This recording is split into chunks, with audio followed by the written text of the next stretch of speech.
I do not want my sex life to taste like ranch dressing. What's in your hidden valley?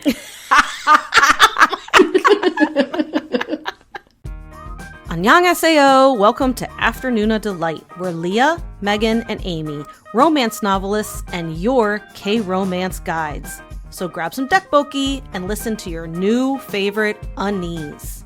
Hey, everybody. Hello. Hi there. So in a moment of great dedication, we are with Megan in like her little house on the prairie moment where the fever has broken and we're all cheering that she's going to be with us for, you know, the foreseeable future. It was touch and go there. It was touch and go for a minute. I started feeling bad last night, and then I woke up today and I was like, oh shit, I'm feeling pretty bad. And then I started to get the chills in the afternoon, and I took my temperature and it was 102, and I was like, oh shit. I'm like, yeah, and I was like, okay, so we're gonna cancel because like we'll reschedule because you're sick. No. And you're like, no. And I'm like, is this the fever talking? Because like it's okay. It is okay. We do not need to have this work ethic. I know, no. And you're like, no. Because yeah, I missed you guys. Like I said, we didn't record last week because it was we took off for the Thanksgiving week, and so I really missed you guys, and my fever did break. Like, I swear, I'm like, I'm not speaking in like delirious fever land, which I actually did do a podcast with a fever, if you recall. You did. You had COVID for like a half an hour. I don't remember which one it was. And I remember I was like, why am I so hot? And then I got, like, we closed down the podcast and I like went to the bedroom and took my temperature, and I was like, holy shit, I had a fever. No wonder. And I remember I told you guys, I'm like, you got to edit out like half the shit I said. I don't even know what I was saying. And I don't even think it was bad. I don't remember it being that bad. I don't remember the podcast. I just remember it was in my daughter's room because I was sitting on her tiny desk with the wind chime above the me, wind chime. listening to you talking. We need to bring the wind chime back. We do. Or get you another one. Because I feel like you both always podcast in the same place. Yeah. And I'm always in like I have nowhere else to go because I would have cats crawling all over me and meowing, and I don't want that for the pod. Yeah, I just have to shut my door because my kids would be bothering us. In the news of like the fever breaking, I think it broke because we got some really, really good news. Oh, yes! Today, while we were all together waiting to start recording, which was really fun that we were all together. It was. And what is that news? So who wants to hear? Boop, boop, boop, boop, boop, boop. Well, we have reached 100,000 downloads. Yay! Yay! Thank you. We're giving you all finger hearts right now, even though you can't see us, but we're definitely thanking you very much. Definitely. We're so excited. Like that number is something that I didn't even expect, or it wasn't even like a goal because it wasn't really even like on my radar. This podcast started out for us. No, but then we started to see it out in the horizon, and we were like, we got to get there. We got to get there. So for like the last week, it's been like, when's it going to happen? That's why it's extra exciting. It happened like as we were getting ready to record this because we kept like checking, being like, when? I checked like 2 hours ago, and we were like 13 away. Yeah, she posted it on Slack, and then we were 13 away. Yeah, but then when we all signed on to start recording, I checked again, and I was like, oh my god, guys. So we have this cute little badge that I tweeted, because our like platform system gives us a badge, and I thought that was really cute. And yeah, thank you. I mean, honestly, like we started this podcast for the three of us because we just wanted to talk about Korean content all the time, and we were already doing it. So we're like, we should do a podcast. And then came all of you who have made it even more wonderful than we could have imagined. You know, like Megan was saying, this wasn't a goal, and it turned into something pretty fucking amazing. So thank you all. Yeah, and Amy, why don't you talk about what you're wearing around your neck right now? Because you did see me for a hot minute. So yeah, speaking of like what sort of community this podcast has brought to us, one of our amazing listeners and Patreon supporters, Heather made me a scarf, and not just any scarf, but it's a red scarf, and not just any red scarf, you guys. This is a legit Jiuntak goblin scarf. Like, she freeze framed the video of an episode of Goblin to get an up close and personal look at Jiuntak's scarf, and then she knitted it for me. And I cannot even believe it. It looks straight out of the drama. I'm wearing it not only to show it off to you guys, but also because it's like 20 degrees in my bedroom because my bedroom does not get any heat. So I'm literally like freezing, and this scarf is saving my life. So thank you, Heather. It's beautiful. I love it. It's stylish and functional. Seriously. It is. It's so comfy too. I mean, she's like, it's wool. It's like this really soft wool. She was giving me like washing instructions. I'm like, this is like. So next time she just needs to send you Gong. Exactly. Yeah, that's coming Heather. Next. You just open it up. He's like a little like prisoner of war. Whatever. It'll be worth it when he gets here. It's like I said, even down to the color, I was like, oh my God, you look like you're on the set of Goblin. Like it looks like you took the drama prop off of I stole it Kim from Go-on's neck. Yes, I totally did. But I mean, seriously, like all of you listeners have just made this such an unbelievable sort of quest that we've been on that we didn't even know we were, going on. And I love it so much. I love the community that you all have helped us build. And, let's keep it going. 200,000 coming your way. I think, we got 200,000 coming. And I think that tonight, like, because in some ways I feel like tonight I picked this as a topic. And I think it's actually a very good topic for tonight and for hitting the 100,000. Yeah. Mm-hmm. Because I think that there's a lot of like correlations to talk about and things to get into. So do you mind if I like drag our celebrating into the conversation? That's going to be our topic tonight? Absolutely not. Go ahead. Okay. How are we going to segue this? Let's see. Well, when Megan had her fever today, I'm thinking she was probably slumped over like a sad little like pack of indoor pants. A little pile of laundry in the corner. I was pathetic. And, so here's the thing is we have a lot of, we don't have a lot of listeners. We have a lot of listeners. No, we have, but we've like been in community together. I feel like it's very much like an energetic give and take that like, we all are kind of in this together, and it brings us a lot of joy.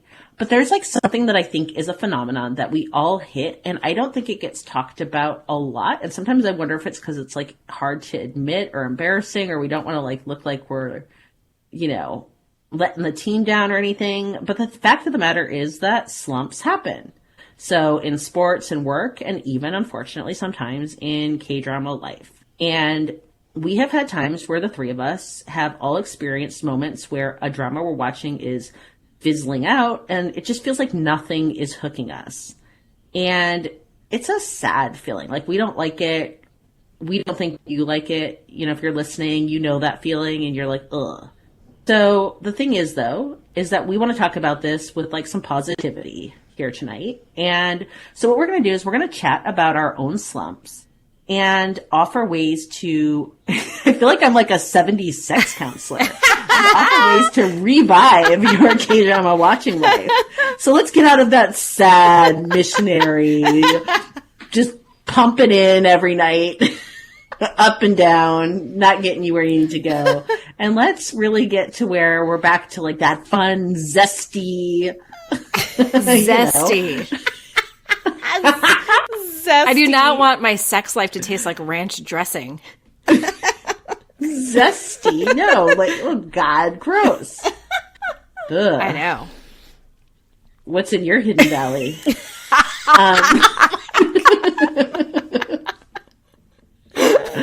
But, we want it to be at fun places where, you're going to ignore the laundry. You're going to not be cooking. You're not going to be sleeping.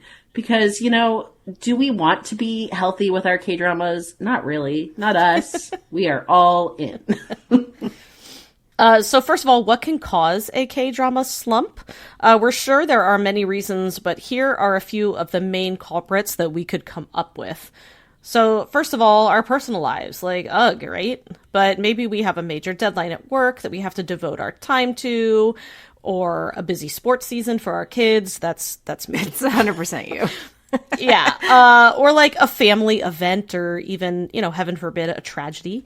So K-drama just takes a back seat, and before you know it, you're kind of like out of the routine. Second would be a hangover, a K-drama hangover. So you just finished a banger of a K-drama that's skyrocketed into your top 3 of all time, and you're just not ready to leave those characters.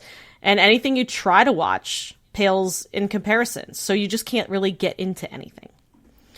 And then number 3, really just nothing is catching your eye. You just can't find something that's that captures your attention. So first of all, why don't we all talk about a time we experienced a K-drama slump? And do you know the reason for it?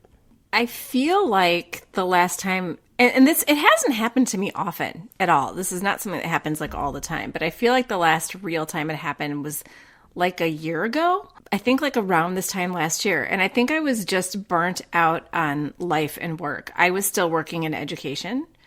And this time of year, when you work in education, is rough, especially with it having been the first year back in school full time since COVID started. It was just a lot of rough stuff going on at once and needing that, that winter break and not being there yet. And I think nothing was hitting me right at the time. Like you were just saying, like sometimes things just land and they stick that landing in the first episode and you're all in. And I needed something big with big feels to get me where I wanted to be. And I wanted to feel like I felt when I first discovered K-drama. And like I think Leah mentioned in the beginning, it was a hard thing to admit because I felt kind of guilty because there's so much content out there. And I know that there's stuff out there that I will love that I just haven't found yet. But at that point in time, I wasn't finding it. And I felt really crappy for not being able to. I think that for me, I went through like a long slump-free period, which was really exciting because with reading, with a lot of things, I feel like I go in like all in hard, then kind of like bounce out, then like all in hard and bounce out. So I was in hard for a really long time. And then I would say that like maybe the beginning of summer, I started to kind of like bounce out. I just started to feel like I was wanting to just feel surprised or I think it was like the preponderance of like courtroom dramas. Like there was just stuff where I'm like, I'm getting this too much. I'm like not loving it. So I started to get a bit stale. Then I rewatched Moon Lovers and that got me like a definite like heroin injection back into like, I was like, this is the high I'm chasing is like this like kind of like cracky and that's drama that like just will get me every time. And then I fell out again, kind of. And I think part of it, too, is that I'm also very into BTS. And so I'll find myself just, like, being like, K-drama, I just don't have time for you right now because I need to watch my 5,000th YouTube video on Minyoongi tonight. And that's what we're doing. And then I'll be like, okay, this is starting to feel unhealthy. I need to pivot back into my other, like, slightly more healthy obsession, which is K-drama. But, that's been kind of a thing. And then I will say the last time I was in it was kind of like, again, like I kind of like was like in a slump, bounced out with Moon Lovers, kind of got into one a little bit again. And the thing that took me out of it was All of Us Are Dead. Mm-hmm. And that was nice because All of Us Were Dead. I was just like, oh my God, I am really, really enjoying it. And I mean, like, I always know I'm going to come back and find stuff. It's just like when you're kind of fishing and you're like, blah, blah, blah, like, not you. I've heard you're good, but not you. Yeah. I mean, I'm kind of similar to you. I think, I get like very like obsessed with things. So like if I'm reading, then I'm like reading nonstop and like I have to finish like an entire like 13 book series and I like can't do anything else. So sometimes I'll fall into slumps because of that. I think I'm like Amy though. This time of year is bad for me. Like I'm definitely in a slump right now. And I think it's just because I just feel like there's a lot going on like around me. I have like family asking for Christmas present ideas for my kids. And it's just like, I don't know. It's just a lot. And what's funny is I think this happened to me last year. And what took me out of my slump was All of Us Are Dead. When I watched it. Yeah, you watched it right when it came out. I watched it in January, of this year, but I just mean, So yeah, I think my slumps are mostly due to when I feel like my personal life is crazy. And you'd think that's when I would like want to like, I don't know, I guess retreat into a K-drama, but I think I either like lately I've been like reading or like you, I'm watching like Ateez content on YouTube. Well, I think it's also, like talking about this time of year, I think it's also, at least from my perspective, because this time of year can be so distracting, for many ways, like whether it's a good distraction or a bad distraction, but you're right, there's so much going on. I think that also like ups my expectations because it's like, okay, you really have to hook me now because I really need something to pull me back. And that's why, you know, when I got the way that I was last year around this time, I'm like, nothing is working. Like nothing is working. And so I just went and rewatched Goblin, you know, like Leah, like you rewatched Moon Lovers. And that did it for me because I was reminded of like what I fell in love with, you know, getting into K-dramas. And I'm rewatching it now again, like very slowly, and not because I'm in a slump, but just because it makes me happy to watch the things that I love. You know, we talked about this in our Ted Lasso Effect podcast, and that it's just there's a comfort in going back to the things that you love. But I also remember something that you said to me, Leah, when I was messaging you about Goblin. You're like, is it like feeling good to watch it again, or is it making you feel like, you know, they don't make them like they used to? And I think it's a little bit of both. And it's hard not to compare when something continues to be your favorite, and it's still my favorite drama. And so I'm not looking for something to knock it off the top of my list because I'm fine with nothing being better than it for me. But I do want something to come awfully close. So I'm still waiting for that. I think sometimes too, I get wrapped up in like reviews of dramas or like what other people are saying about dramas. And that, I would say like that affects my slump too, because then I'm like, oh, but this person said this about this drama. And so then I'm like, I don't know if I want to watch this. I heard this. And sometimes the best ways that I've worked myself out of a slump, which I think I'll talk about this later too, but I randomly pick a drama that like I haven't heard about. Like I haven't heard anything about it. And sometimes, or actually often, like several times, those dramas have ended up being one of my favorites. And actually some of them have ended up being pod favorites because then I bug you guys. I'm like, you got to watch this weird drama that no one talks about. You're really good you're good at that. At finding like the like hidden I'm Not a gems. Robot. Yeah. Yeah, like I found I'm Not a Robot. Haven't heard a single thing about it. It just sounded really crazy. Like the plot sounded so freaking weird. And I was like, sure, let's give it a shot. And it ended up being phenomenal. And so sometimes I would say like, that's how I get myself out of a slump is I just like dive into a drama that almost like doesn't have hype or something. Just like, you know what I mean? That I can just lose myself in and I'm not thinking about like what other people are saying about it. So I think that like we compare this a lot too to like where before we were avid K-drama watchers, we were avid readers and we read widely, like romance, a lot of romance reading, but you know, read widely. And so in talking about the K-drama slump, I was like, yeah, it really does feel like what happens when you go through reading slumps too. And so, you know, those of you listening at home have probably, you know, if you haven't yet, this is maybe helpful. So when it does happen to you, you're not like, I've lost my mojo and I need to like, you know, go find like K-drama Viagra or something. Like it'll come back. It's just about like, you know, spicing it up a little. And so, so in July, the Washington Post published this article that was called 14 Ways to Get Out of a Reading Slump. And when we were talking about this idea for the podcast, we thought that a lot of the techniques here really also just completely apply to K-dramas or probably like any kind of hobby, honestly, like, or not any kind, but, you know, lots of different things that you might get into a slump with. So we're going to go through a few and then talk about maybe some recommendations on how you can fit them into your K-drama watching life or kind of what resonates or maybe doesn't with us. So are you ready? Yeah. Amy, why don't you do the first one?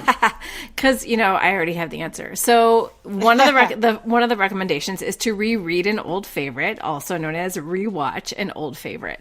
Have we done this? And what did we watch? And I'm not going to be a broken record and talk about Goblin again. Why don't you two tell me? But here's a question I have. Is for a book, if you're in a reading slump, then what are you going to read? What's something you've read to get out of a reading slump? Oh, like to reread an old book?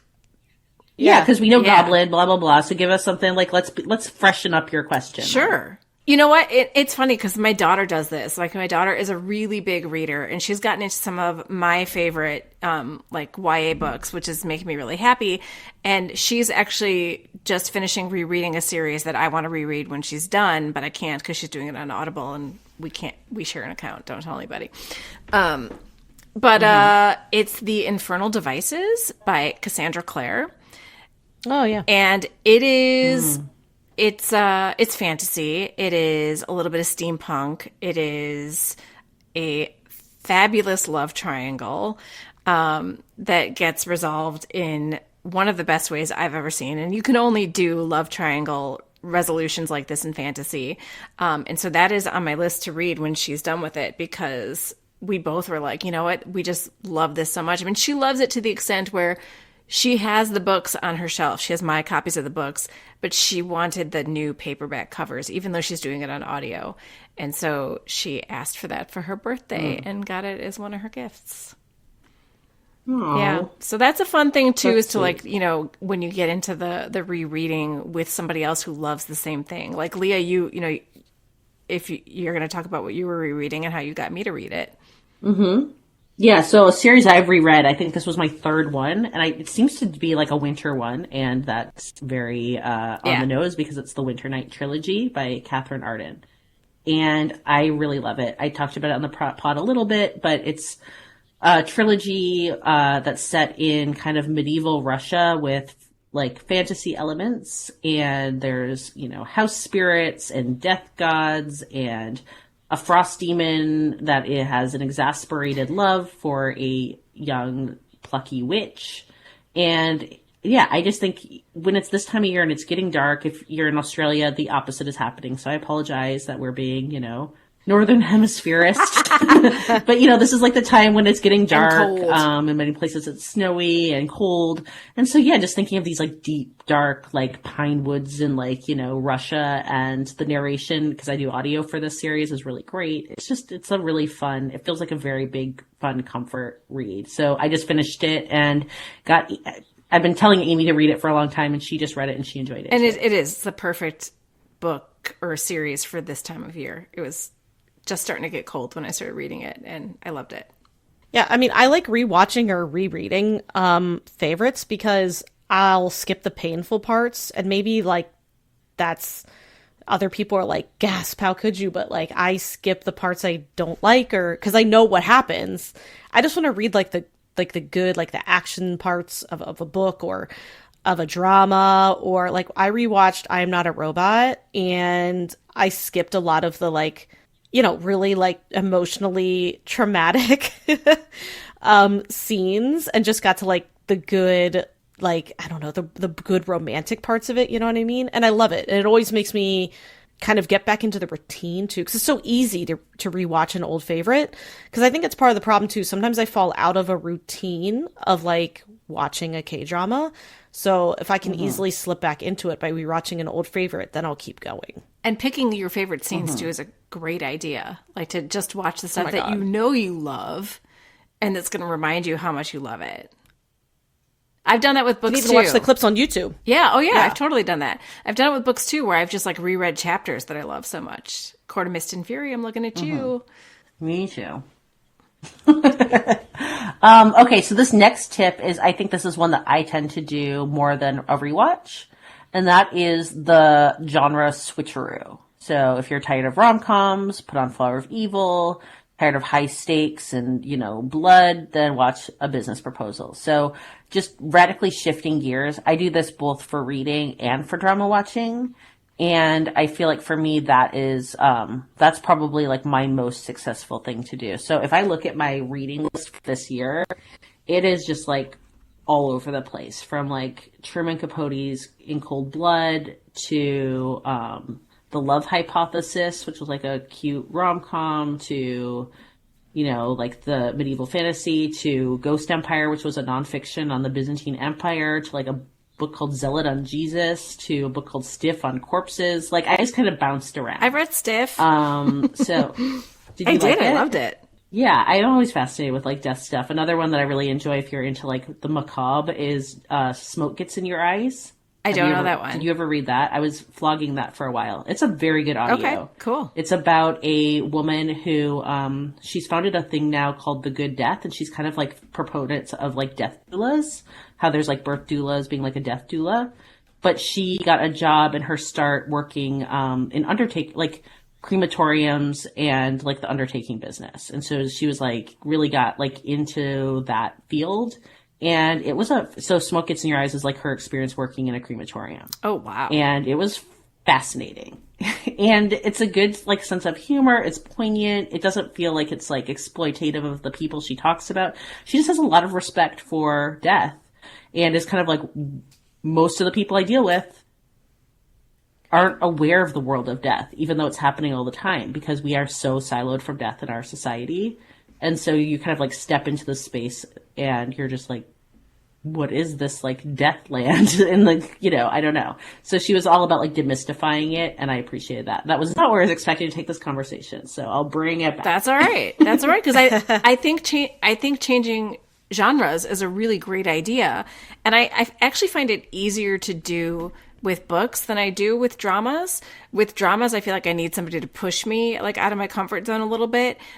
With books, like, I just downloaded this book called Upgrade by Blake Crouch, and he writes some pretty, like, awesome sci-fi that's, you know, like, nothing like there's usually not romance, like in other stuff that I've read by him. It's usually not, like, you know, your typical, like, happy ending type of romance if there is any sort of relationship.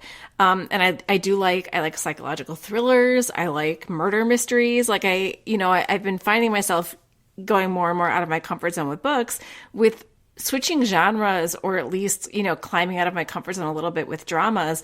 I think it helps when somebody I trust gives me a recommendation. And sometimes that's you two, but sometimes we're all looking for something. And so that's another thing that I have found really great about our K-drama community, is that we have a lot of people who listen to our pod who are, you know, supporters of our Patreon, who give us some really great recommendations. And I went and took a look back at, like, what we were sort of doing on the podcast around this time last year. And one of the dramas was Go Back Couple, which was recommended to us by our fabulous listener, Grace. And I would not have found that drama if it wasn't for her. Right? Like, it's one of those. Loved it. Yeah. And we loved it. And it was very different, right? It was, you know, it was time travel. It was about, you know, it started with a marriage breaking up, and then they, you know, both somehow go back in time to when they're in college and try not to meet each other because they know they've both gone back in time. And it was just really different and really fun and very emotional. And I loved it. But yeah, so sometimes to shake things up, if somebody just points me in the right direction, it usually helps. And this is unpopular for a K-drama or a K-romance, you know, focus. But for me, just some, like, really good horror usually does, like, Strangers from Hell. That gave me so much mojo. I don't know if it did for you too, Megan, but I felt like I got so much mojo out of Strangers from Hell. Oh, yeah. Because it was freaking brilliant and creepy and weird. And so just some stuff like that, like All of Us Are Dead, Strangers from Hell. I don't want to do that all the time, but I think it's, like, for me, it's almost like, if we're going to go back to, like, the 70s sex therapy, it's like, you know, the first time that, like, they go down, you're like, oh, this is exciting and new. Oh my God. And by, like, you know, a while, you're like, okay, I've kind of, like, I get it. Like, we know what we're going to do. It's going to be this and this. And so, like, when you're watching, like, some of the formulas, and I love formulas, but sometimes I'm like, look, it's just not getting me where I need to go. And so what I need to do is have someone just, like, Lee Dong-wook come in and be like, hey, I'm, like, a homoerotic dentist that wants to, like, eat you and your teeth. And I'm like, whoa, well, that's a horse of another color. And, like, you know, my endorphins reset and I get, like, more mileage. And I think that's kind of what happens is, like, when you flip around in the bedroom or you flip around in your brain with, like, shows, you're experiencing new things and you're just kind of getting hit in a different part. Like, your brain's not just getting, like, hyper desensitized to one thing. Right. And then what you thought you always loved doesn't feel so rote anymore, you know, like you're just doing the same thing, because then you can go back, because even with like Go Back Couple, like, it was a love story, but it was not a typical romance, and that was, you know, a good gear shift for even, like, anybody who was getting tired of just your standard romance formula. Mm-hmm. Yeah, well, that's the thing, like, sometimes I watch, like, a lot of romances in a row and I just sort of, like, need a break, because I sort of find that I almost feel like that, like, serotonin high I get at the end of the happily ever after is, like, diminishing. And then, and it's kind of like, then I know, I was like, okay, I need to watch something that's, like, not a romance. Like, this is, you know what I mean? I need to, like, I need something different. And that's usually when I'll, you know, again, watch something like All of Us Are Dead or even Little Women. God, that was good. Yeah, and I love having good. or like you want romance to be like I really often prefer romance if I can. I mean, I'll be fine if there's not, but I like it to have. But if it's like the B part to a story, that's fine. That's totally fine because then I feel like, it gives me a little bit of a break. I can still have like, some like romance, like fun, but there's a whole other like thing going on too. That's kind of just like, resetting, like, letting my serotonin fill back up for romance. Okay, so for the next one, this is kind of related to switch genres. So this is change formats. So the article suggests obviously going from maybe paper books to audiobooks, but I definitely think this works for K-drama watching too. Why not try, like if K-dramas are kind of like fizzling out for you, why not try a K-movie? I mean, there are like dozens of amazing ones, or even a reality show like Singles Inferno 2 is coming.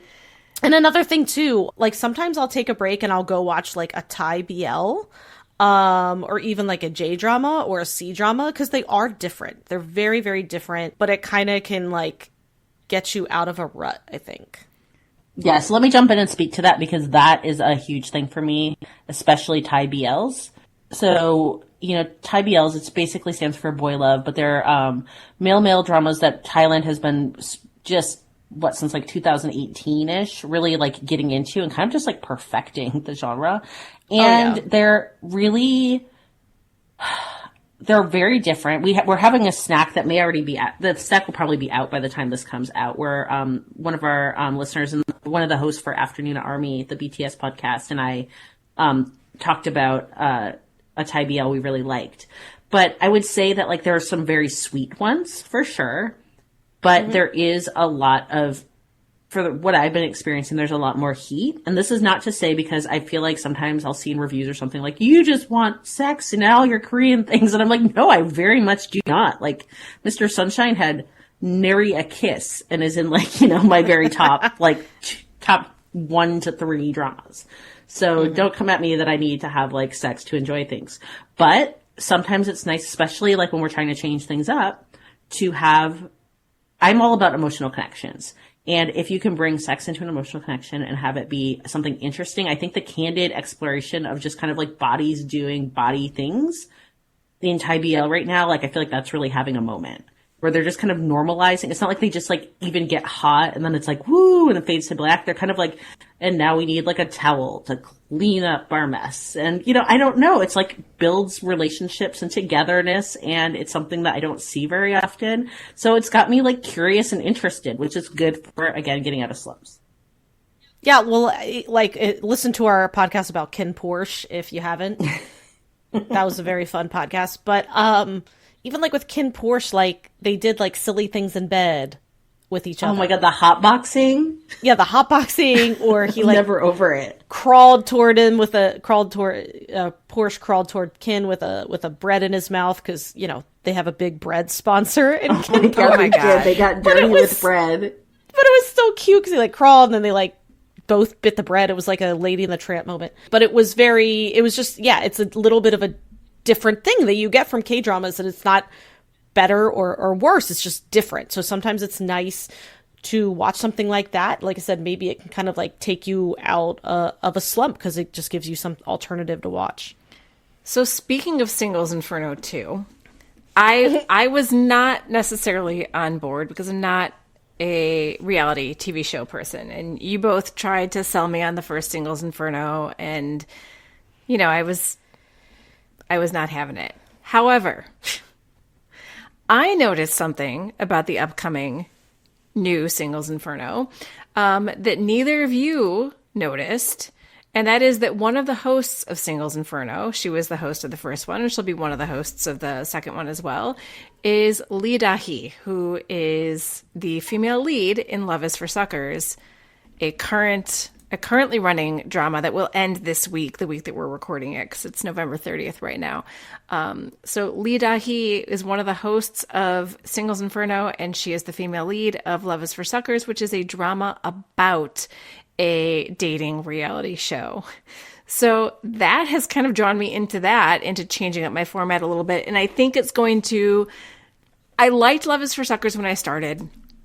I do think that there's some good stuff to talk about with it, but it's not my favorite drama to date by any means. But I think it will be a fun comparison to look at this person who's part of both of these projects. And I also think as far as like changing up, the content that we consume, I think it helps that I have Leah feeding me BTS content that I love. In our Instagram chats.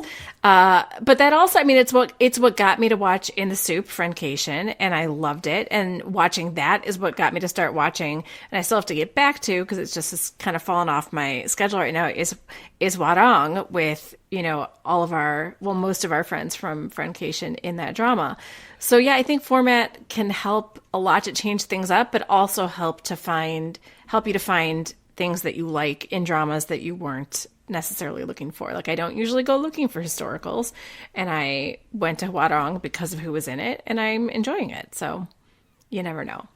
Okay, so another one is to set goals for yourself. So maybe watch like one episode a day. I don't like that one, I don't think. I mean, like, to me, it doesn't resonate. I think it could resonate. Does it resonate to you? I do it only when I have to, like when I'm trying to catch up. I'll be like, I guess I only do it for the pod. Yeah. I just feel like, to me, what I get worried is that sense of obligation. And that happens sometimes, right? Like, well, it happens with us with the pod, because we have to sometimes watch something, and then one of us won't be feeling it, which is okay. But then what happens is you get behind, right? If you're not feeling something, then you're not motivated to watch it, and then you get behind, and you have to like make this schedule for yourself. That's me right now with Love is for Suckers, because I'm just not feeling it, and I know I'm gonna have to like. And I totally get that. Yeah. I absolutely do. I'm gonna be a real whiner on that show, I think. But not whiner. I'm happy to watch it. I want to talk about it. Yeah, I want to talk about it. Like I said, it is not by any means my favorite drama. But I do think there's some stuff worth discussing. There's the dramas that you want to binge and you can't help but binge. And I think that makes the dramas that don't feel binge worthy, it makes those harder to watch, because you know that there are the binge worthy ones out there as well. So I think, yeah, it sucks to have to make that schedule. I agree. I only do it when I have to, and it's for the pod. Yeah, same. I love when I get a good one that I want to binge, but not all dramas are like that. And I also have to remember that too. Like, right. Not every drama is going to have that like feverish, like, oh my God, I have to watch till the end. Like, I'm Not a Robot had me in a chokehold. Yeah. And I think it affects if we enjoy it too. Like, so I'm watching, Curtain Call right now with Kong Ha-neul, and I'm liking it. I can't decide. I think I need to see where it's going more. Like, right now, I like it enough, but some things are going to have to like start to happen. Like, I feel like we're kind of at a point where some like pivots need to happen.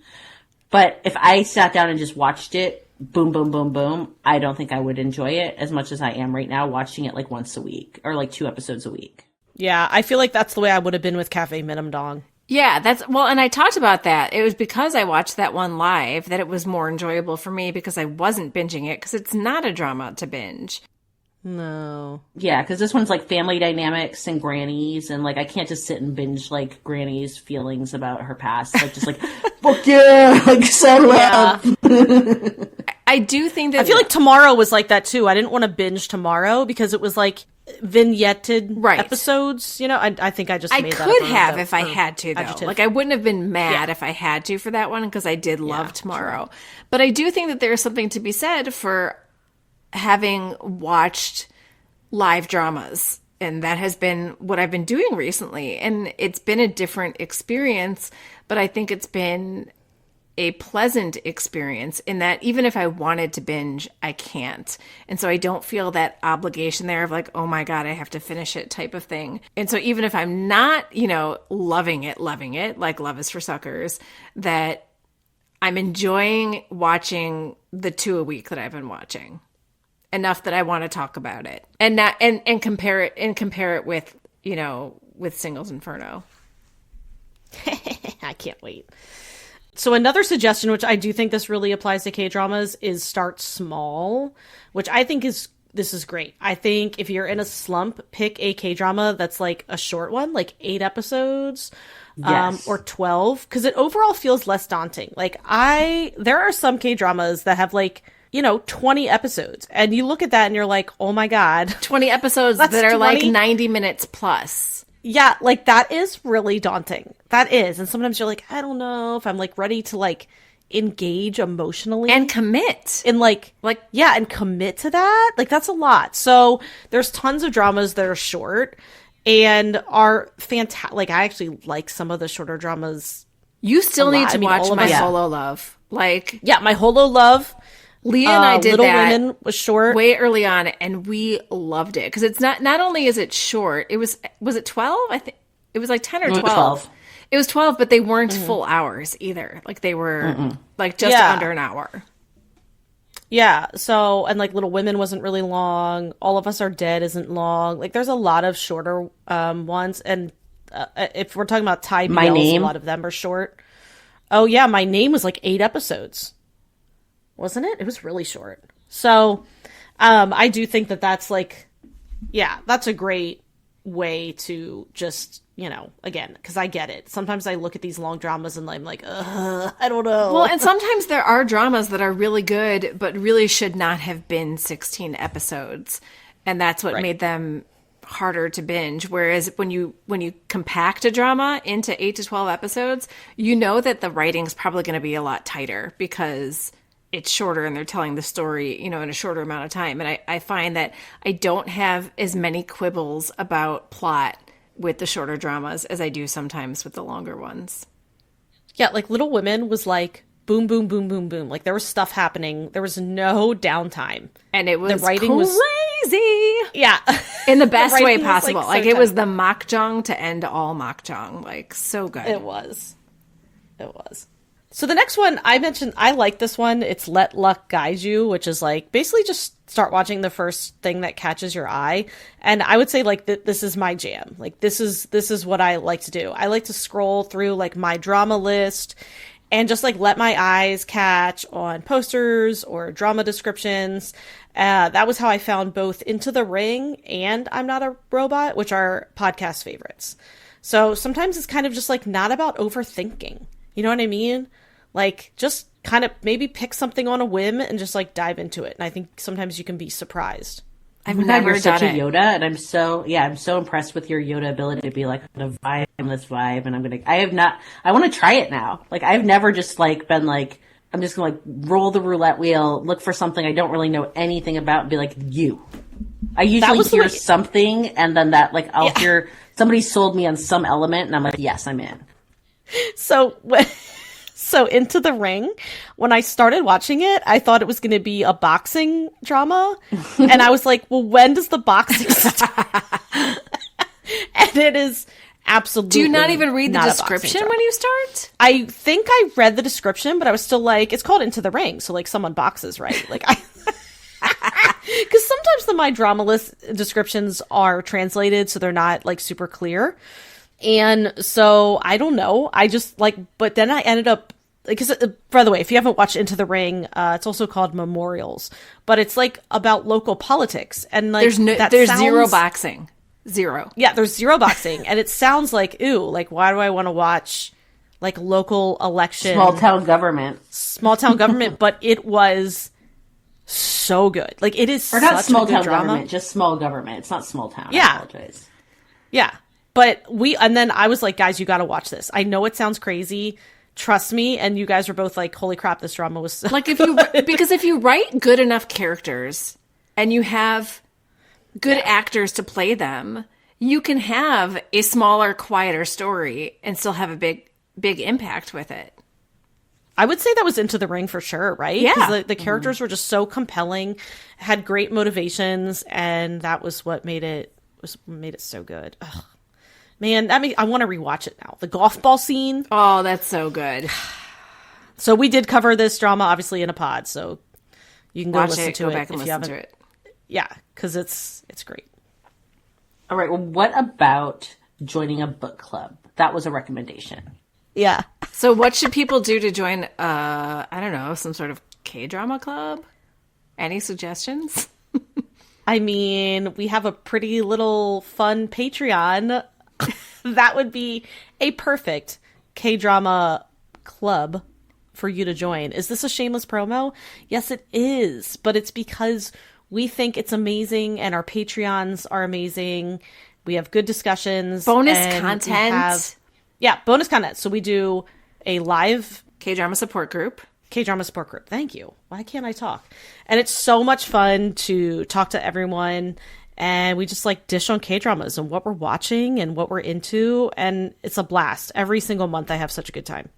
I think what it's nice too is that most folks are like how we were, where we just didn't have a lot of people to talk to about these things. And so to come together and have you like basically can be tapped in with other people, like we've just done this completely self-servingly. So now we have people to talk to about dramas, but it's also really nice when you see other people kind of like find the group and be like, oh my God, like I have been like needing to like share some specific, you know, get something off my chest. And like once they do and they're like understood and they're seen and nobody's like, wait, what? Like I'm trying to think of like what would be, my brain's too dead to think of like a good funny example right now. But you know, like I just feel like people come in and it's like, yeah, you've like found your little pod and everyone feels happy to be like completely understood. Yeah. So I mean, I would say like our Patreon is like a book club, but for K-drama watching. Mm-hmm. So yeah, join us. And it's active every single day. So there you go. Yes. Always something to talk about. And, you know, another thing, and this is something I do a lot with reading, and I do less with K-drama, but I do it, is abandon books that don't spark joy. Don't be afraid to DNF or do not finish a K-drama that isn't working out for you. So books, oh my God, I will drop a book. I will drop a book with like a chapter to go. If I'm like, I feel like I've got it all, like, oh yeah. Like if I'm like, especially like a lot of romance, I'll do that because by that time, like if you're milking out that happy ending, I'm like, we've already got the conflict resolved and now we're just doing like some bullshit. I'm like, I'm out. Like I've gotten what I needed from you and good day. I DNF books all the time. Yeah, 100%. Yeah, I'm a mood reader. So a lot of times it's not, like, there's a lot of times where like the book is fine. I'm just like, this is not what I want to read now. Like, I'm sure you're a great book, but like, you're not for me. It's not you, it's me. And, yeah, 100%. Yeah, and I would say, like, so I did do this with Vincenzo. And do I plan to go back to it at some point? Yes. But at the time, it, like, wasn't working for me. And when I found myself, like, continually putting off watching it, I was like, ugh. I mean, if we're covering it for the pod, I will push through. But for Vincenzo, that was just, like, a drama that I was watching on my own. And I was like, I'm not going to, like, keep pushing myself. But I will say, a lot of times, or I would say with Vincenzo too, I think I watched it at the wrong time for me. I think I don't know what I watched right before it, but I know I was on like a really strong romance kick.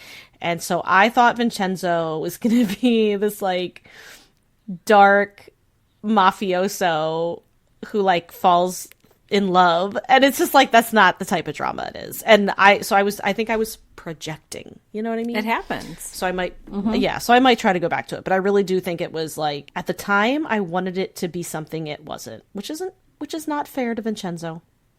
So we'll see. I did the exact same thing with Hotel Del Luna. And I think it was a mood thing too. It was nothing to do with the drama itself. I needed just a contemporary romance at the time. And it wasn't like, I know that there is eventually a romance in Hotel Del Luna, but it's a long time coming. And that's usually the deal with most K-dramas is that it's a slow burn. And I have no problem with a slow burning romance, but it wasn't the right time for me. And so I went 4 episodes and it wasn't hitting me. And so I went to what I thought would be a more contemporary romance after, which was Secret Garden, because I needed some more Hyun Bin because I hadn't, seen him since Captain Ri.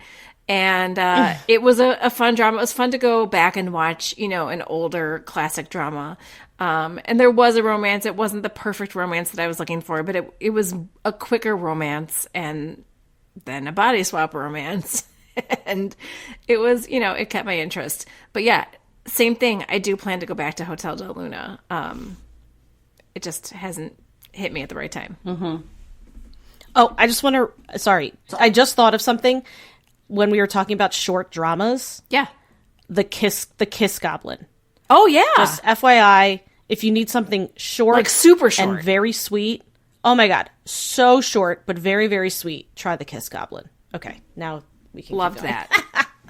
I did. I loved. Yeah, I loved Kiss Goblin. So I agree. And yeah, I think that I tend to only put the ones I would DNF. I didn't because of the pod, basically. So I would DNF Love Is for Suckers right now, but I'm not. and I'm making that active choice. And I would have DNF'd Cafe Minimum Dong 100%. I would have been out like 20 minutes into the first episode. No, actually, I like the first episode. I would have been out in the second. Too funny. But there have been times where I have held on, and this is what I wanted to say, like my argument against, there's no argument against DNFing. You do what's going to make you happy. But I was dying, and Amy remembers, I was mentally dying watching Run On. I couldn't do it. I was like, this is it. I can't. That was the first one. I was like, I've hit a wall. I can't do it. I don't like it. I don't want to watch it. And then I started eating edibles and watching it. And it like calmed my brain down. Like I think I was just like too hyper. Like I was just too much into like needing instant gratification drama. Like I just wasn't like quiet in myself. Mm-hmm. So I kind of slowed down a little bit. And I mean like, look, I'm not going to get into, I'm like not like off my head. It was just like, you know, I was a little more chill and I loved it and I still love it. And it made me fall in love with MC1. So I was like and so that's when I was like, oh my gosh, it makes so much difference, like where your headspace and I didn't have edibles. And once I was just like a little bit more, so yeah. I didn't love it. So once I was a little bit more like mellow, I was like, okay, I can sit here and watch these like crazy young kids vibing out on their feelings, and this is great. And I really enjoyed it. And that does not work for everything. So if you think that was just edibles talking, that is not true. So I have tried that again, and it's still shitty if you don't like it. Oh, funny. And it's California and it's legal, so don't come. Here's a novel idea too. If you're in a K-drama slump, do something different maybe. Like don't be afraid to take a break. And the expression that Megan didn't invent but taught to me because I love it so much is go touch some grass or go touch grass. Like ground yourself. Just get out there. Breathe some fresh air. Yeah. Go for a walk. Do something different. Watch Star Wars.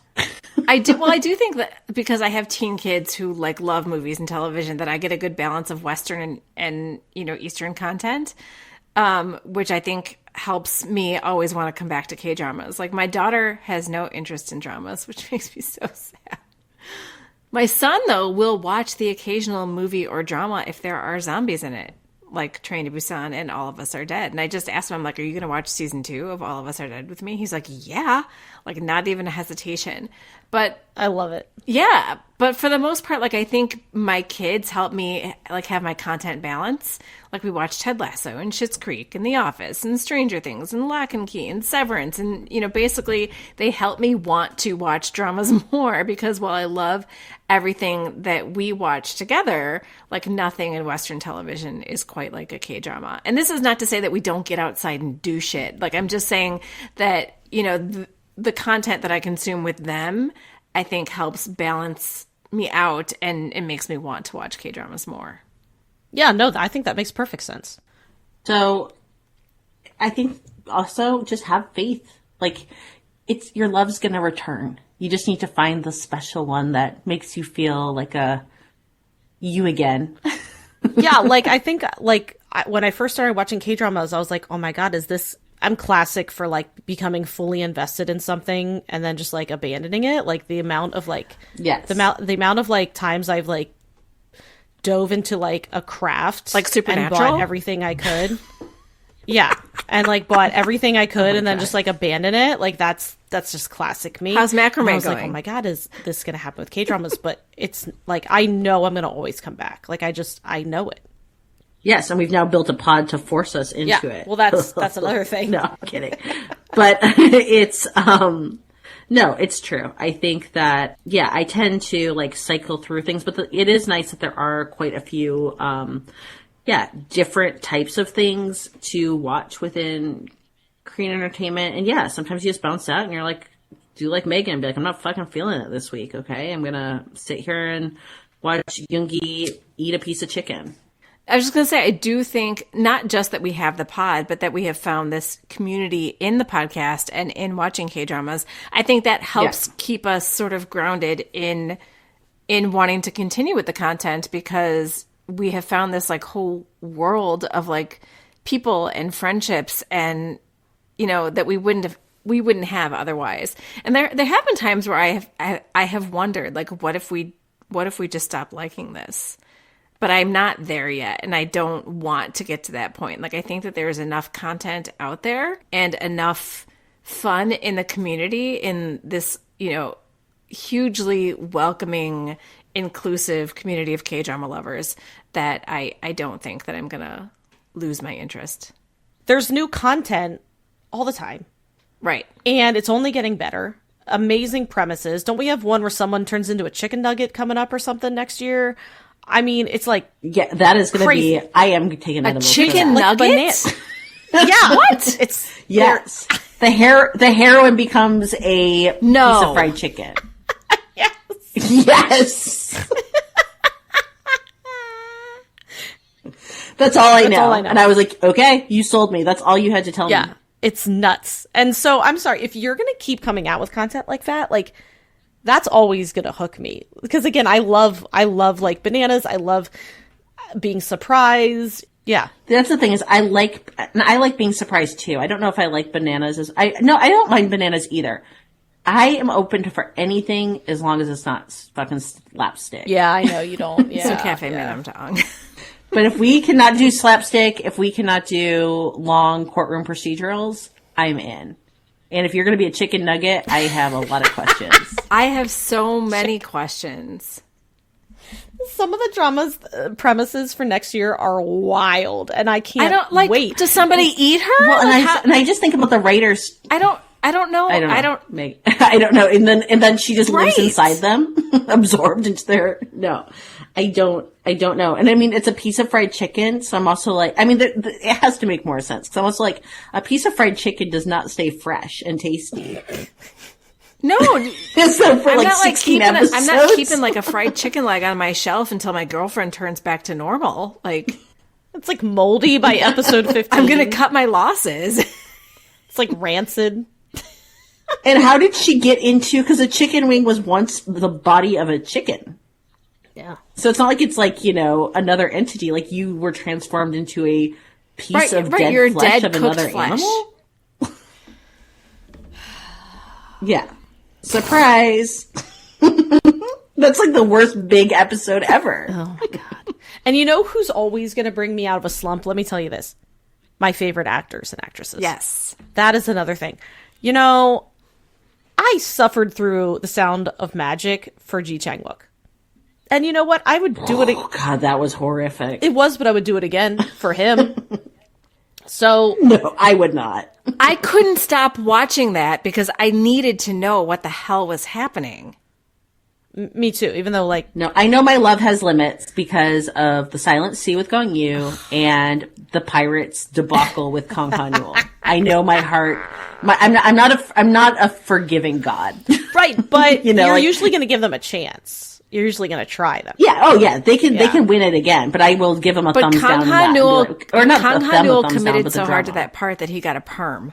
A terrible perm. He did fantastic. He did fantastic. It just made we had killer penguins, a whirlpool. I don't know. If you were to say what happened in that movie, I don't remember. I don't remember. No. I remember he like got stuck on the back of a bull or something. I mean, I literally, and the killer penguins, that's all I remember.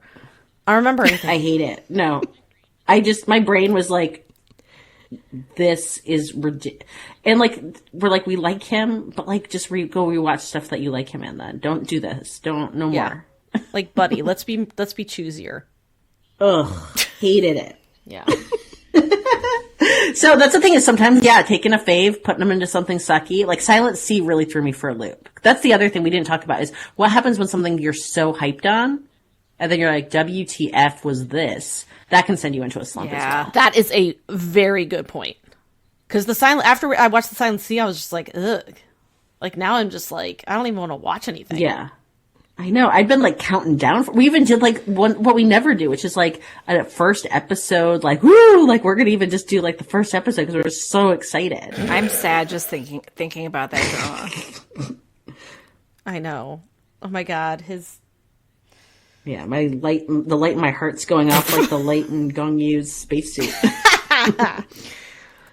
Let's kill a character twice just so that we can have that metaphorical lights out. Now that we're here at the end of all things, let's get to our favorite part of every episode. You were thinking we weren't going to do it, didn't you? And we did. And so this is our K-pop rec of the week. And as Megan, this week you're it for that. I also want you to just talk really quickly, and I think you might do a pod snack or something about this too. So don't spill all your cards. Mm-hmm. But you got to go see your favorite K-pop group this week. Yeah, so on Sunday, I took my daughter to Newark, New Jersey, and we watched Ateez. And we had seen them in January, and they already are doing another world tour, which I'm like, oh my God, let them sleep, but I still bought tickets. And so the only thing I want to mention is that, so I've obviously seen videos of BTS concerts where they have the Army Bomb, and the Army Bomb is connected, wirelessly through Bluetooth, and so the color can be controlled remotely. And I guess I wasn't quite thinking how that would work. So there's a new light stick that for Ateez, it's called the Lightini. Their old one didn't have the Bluetooth capabilities, so they came out with a new version. And so you connect it through an app on your phone, and you say, section, row, seat, where you are. So I didn't realize, I don't know what I was thinking. I just didn't realize that it could be controlled to that degree. So it was just crazy to be able to you feel like you're a part of the concert when your light stick is changing with the music. And at one point we did the wave, and we were doing it in between, waiting for Ateez to come out and do the encore. We were all the fans just decided to do a wave ourselves. It was totally just fan. Oh, wait, they do encores? Yeah, they'll be this is our last stage, and we know that it isn't, and they go backstage and they change. Oh, that's so funny. BTS does not. Oh my God, it's so dumb. We're no, when it's done, it's we're done. We know you're coming out. We know you're coming back out, and then they come back out, and that's usually when they're wearing their tour merch, and they do 3 or more songs. But anyway, so we were doing the wave, and whoever was in charge of the lights decided to engage with us, and so it was changing the lights as we were doing the wave, and it was just so cool because it was the light person was having fun with us. I don't know, it was just really, really cool. So I really loved that, and our seats were amazing, and so your seats were fantastic. Amazing. I saw those pictures. Our seats were incredible. I felt really lucky and made some amazing friends, and my daughter had a good time. So what was it like to see the members that close? I mean, because you weren't floor, but you were just I don't know how to explain it because it's an arena. You weren't floor, but I guess it's smaller than the stadium, and so you were just a little bit elevated. So I think you were actually better than floor because you got to see, but you were so close to the stage. I mean, so they play at this was at the New Jersey Devils arena, which is an ice hockey team. And so essentially we were 4 rows back from the ice. Okay. So the floor was right. We were, 4 rows away from the floor. And then the stage had a catwalk this time, which they didn't in January because of COVID. Mm-hmm. So when they would come down the catwalk, I was like, oh my God, I can see their facial expressions. I can see the sweat, dripping down their faces. It was so that's crazy how close, overwhelming. I don't even know what I would do if I saw and when they would come to that prolonged of a time, when they would come to the side of the catwalk, they would obviously engage with the people on the floor, but they would look up, and several of the members were looking right at my row. It was you know what I mean? It was crazy, and all the people around us were same thing. They were I didn't realize these seats were that good. Because again, when it's an arena and not a stadium, it's just set up differently. It's always going to be a little bit more intimate. You know what I mean? So absolutely. Essentially, 4 rows back from the ice is well, those are great seats, And it was just a cool atmosphere, as always. I just think 18 is a really cool fandom, and yeah. So Speaking of Ateez, I am going to recommend their latest single. It's called Paradigm, and it's actually part of their Japanese album that's releasing, I think, like today or tomorrow or something. But oh my gosh, I mean, the video is so great. I mean, Ateez can't go wrong. It's a great song, a great video, and yeah, catchy as always. So yeah, the song this week is Paradigm by Ateez. If you enjoy our podcast, you have our patrons to thank, at least in part. Afternoona Delight Patreon allows us to keep creating content for y'all to enjoy. Thank you so much to everyone who is supporting us there. And not to brag, but our Patreon community is pretty awesome, and you can join at a tier that feels good to you. Gain access to fun perks like K-drama posts, monthly Patreon-only bonus podcasts, and even a live K-drama support group on Zoom. Because we know firsthand what it's like to have no one to talk to about those crazy plot twists, amazing characters, and all those feelings. And look, no one should have to walk that walk alone. So learn more by visiting afternoonadelight.com. That's www.afternoonadelight.com. And hey, while you're on the website, you can check out Afternoona Delight podcast merch, find links to book recommendations, bop along to our K-pop recs, glow up your skin with K-merch recs, find all of our social media, and a link to our email so you can send us recommendations or feedback. And hey, while you're at it, why don't you pop over to Spotify or Apple Podcasts and leave us a 5-star review? It really helps with our discoverability. 감사합니다. And even though it'll be a couple weeks out when you all hear this, I'm going to do another shameless plug tonight for myself. This is Amy talking here, and I had a book release yesterday. My first book in my new series, the Murphys of Meadow Valley series, and the book is called Holding Out for a Cowboy, and that just released yesterday on November 29th. And guess what? You could listen to the book for free on Audible with a free trial from us. All you have to do to listen to my new book is to go to www.audibletrial.com/afternoona. And we will have the link in the show notes as well. But you know what? Even if you don't want to read my book, which is totally okay, I'm not going to be sad about it. You can read any book, or a little sad. I'll be a little sad, but you could listen to any book you want on Audible for free with an Afternoona Delight trial. So check it out. That is www.audibletrial.com/afternoona and grab yourself a free audiobook. And I just want to tell you, you should read the blurb for Holding Out for a Cowboy because it's really good. It's a great premise. So definitely check it out. Thank you. Well, I think that's it. I feel motivated to, not be slumpy tonight and to jump in and watch some K-drama. Yeah, me too. I would say, I think what I might do is alternate between Love is for Suckers and Bad and Crazy. I will say, I think I'm ready. I think I'm still a little, I will be honest, I think I'm still a little hung up on Little Women. And I want something a little bananas again.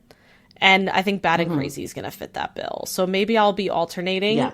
And I think that might help me out. I think but it's on Netflix now. I was going to say, I think one of the best things about Little Women being a makjang is that I didn't know when I started it that it was going to be just bananas. Right. And you didn't realize it was bananas right away. And then it just kept getting crazier and crazier. And that made it so much more fun. Oh my God, I loved it. Like, the more I think about it, the more I'm like, that was so freaking good. And it's just because, again, I never knew what was gonna happen. Like, truly. No, didn't. I predicted nothing. Yeah. No, everything I predicted was wrong. Every single thing. No face-offs. There should have been. Face-offs. No one took their face off. Yeah. There should have been. Missed opportunity. Yeah. All right. Well, I am excited to do this all again next week. I am excited to see, venture forward to 200,000 episodes downloaded. But you know what? It's not about the numbers. It's about the friends we make along the way. And that is honestly true. But still. And the ones who knit us scarves. But still, 100,000. It is. Yes. Our scarves and friends and 100,000. Yeah. Thank you, everyone. All right. Thanks for listening. Annyeong. Annyeong. Annyeong. Kamsahamnida. Thank you for listening to Afternoona Delight. Where can you find us outside the pod? Head on over to afternoonadelight.com.